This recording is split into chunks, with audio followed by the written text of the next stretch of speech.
हरे कृष्ण। कभी कभी इंसान संसार की जिम्मेदारियों में, संसार के कार्यों में, संसार की आपाधापी में खुद को ही भूल जाता है। कैसे? जैसे हम आपको एक दृष्टांत दें। इस बीच में बता दें कि आज 28 तारीख है मार्च।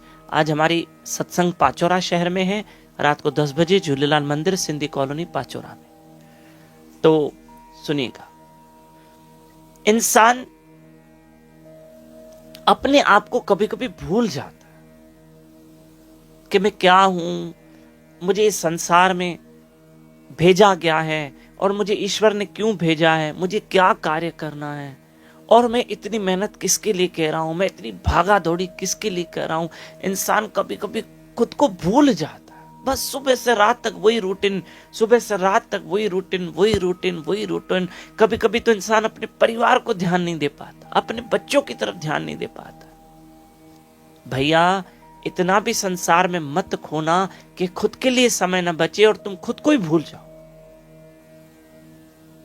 जैसे हम आपको बता दें कि 10 मित्र थे, एक दिन घूमने जा रहे थे। रास्ते में चलते चलते एक सुंदर सा तालाब आया। सबों ने सोचा चलो स्नान करते।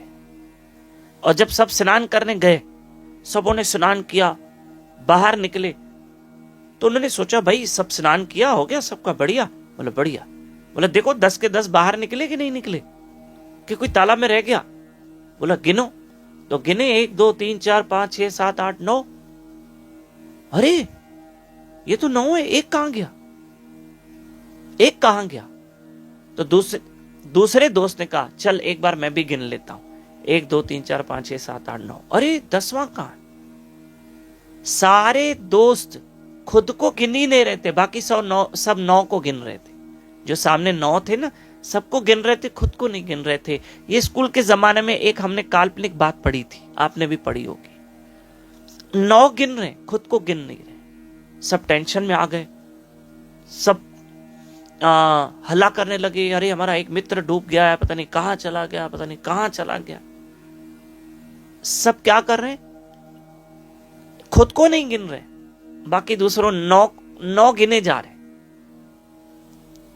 और जो भी था, सब जो भी गिनने जा रहा था खुद को नहीं गिन रहा था, बाकी 9 को गिन रहा था। ऐसे में एक महात्मा आया, उसको ये बात पता चली और सब रोने धोने बैठ गए थे। महात्मा ने कहा भाई मत रो। महात्मा ने गिने तो 10 थे। बोला तुम लोग तो 10 जने हो। बोला 10 जने, हम तो 9 है। बोला नहीं गिनो। तुम कैसे गिन रहे थे? महात्मा ने पूछा कैसे गिन रहे थे? 1 2 3 4 5 6 7 8 9। बोला अच्छा ऐसे गिन रहे थे, खुद को गिना? बोला अरे हमने खुद को तो गिना ही नहीं। बोला खुद को गिनोगे तभी 10 हो ना। तुम लोगों ने क्या किया? तुम लोगों ने एक मूर्खता की कि 9 को गिन लिया, खुद को गिना ही नहीं। अरे खुद को गिनोगे तभी 10 ना। इसी तरह से प्रिय बंधुओं, संसार है, परिवार है, जिम्मेदारियां हैं, सबको ध्यान दो, सारे कर्तव्य पालन करो, लेकिन खुद को मत भूलो। अरे हमें भी मानव शरीर मिला है, जरूर सोचना कि भगवान ने क्यों दिया है।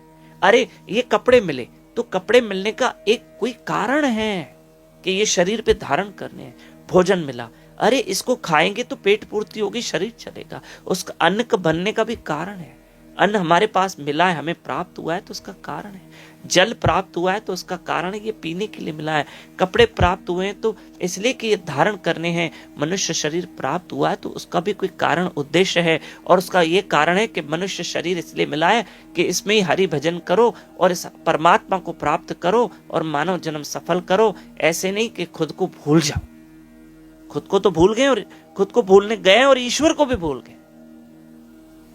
ईश्वर को भी याद करो और खुद को याद करो कि मैं ईश्वर के लिए आया हूं, उस ईश्वर की प्राप्ति के लिए आया हूं। खूब नाम सिमरन करूं, हरे कृष्ण कृष्ण कृष्ण हरे हरे, हरे राम राम राम हरे हरे। आज की कथा को विराम, ये कथा औरों को भी सुनाना। हरे कृष्ण।